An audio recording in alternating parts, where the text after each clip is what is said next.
So ఇక్కడ మన president Pawan Kalyan గారికి ఆయన గురించి చెప్పడానికి ఒక ఇంపార్టెంట్ విషయం చెప్పాలి. అది ఏంటంటే మొన్న ఈ మధ్యన మా అమ్మగారితో మాట్లాడుతున్నప్పుడు మా కళ్యాణ్ బాబు గురించి ఒక మాట వచ్చింది. యాక్చువల్గా ఇక్కడ నేను ఒక అన్నగా మాట్లాడకూడదు, కానీ నేను ఒక పార్టీ జనరల్ సెక్రటరీగా మాట్లాడాల్సి వచ్చినా కూడా ఒక అన్నగా ఈ ఒక్క విషయం నేను చొరవ తీసుకుని మాట్లాడాలి. సో మా అమ్మని అడిగాను, అంటే ఆవిడ నాతో చాలా ఫ్రెండ్లీగా ఉంటుంది. ఆవిడని అడిగా, ఏదో మాటల్లో వచ్చింది, అమ్మ మమ్మల్ని అంటే ఏ తల్లి అయినా ఒక ఆడతల్లి ఒక స్త్రీమూర్తి బిడ్డను కనేటప్పుడు చాలా నొప్పులు పడుతుంది, అది ఒక పునర్జన్మ అంటారు. అలాంటిది నేను మా అమ్మని అడిగా, నేను పుట్టినప్పుడు ఏమన్నా పెయిన్స్ అనుభవించావమ్మా అని. మా అమ్మ అంది, నువ్వు పుట్టినప్పుడు నేను అనుభవించినది పెయిన్స్ భూమి మీద ఆడది అనుభవించలేదు, అంత కష్టం పెట్టేవాడిని. అది మా అమ్మ చెప్పింది నా గురించి. సరే కళ్యాణ్ బాబు ఎలాగా అన్న.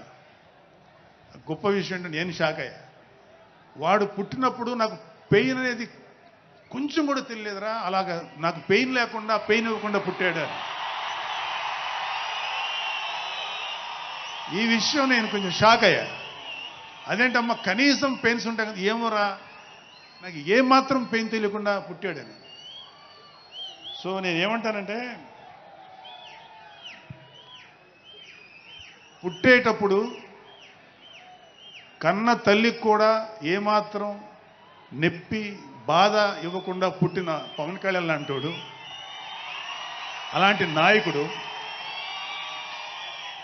ఈ కూటమి భాగస్వామ్యంలో ఉప ముఖ్యమంత్రిగా ఉన్న నాయకుడు ప్రజలకి ఎందుకు బాధలు రానిస్తాడు? వాళ్ళకి ఏ బాధలు కష్టాలు రాకుండా గుండెల్లో పెట్టుకొని చూసుకుంటాడు. అది మనం కళ్ళారా ఈరోజు చూస్తున్నాం. ఇప్పుడు మనం చూస్తున్నది ఆవగింజలో అరవంతు మాత్రమే. కూటమి భాగస్వామ్యంలో పవన్ కళ్యాణ్ గారి భాగస్వామ్యంలో జరుగుతున్న కూటమి ప్రభుత్వం పరిపాలన ఆవగింజలు అరశాతమే. ఇంకా చాలా ఉంది.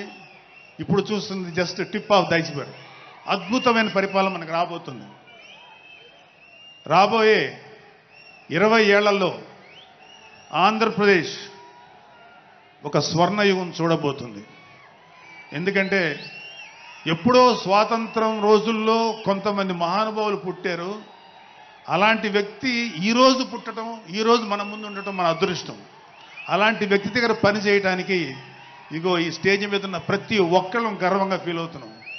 మాకు పదవులు వచ్చినా రాకపోయినా ఆయనకు సేవ చేస్తాం.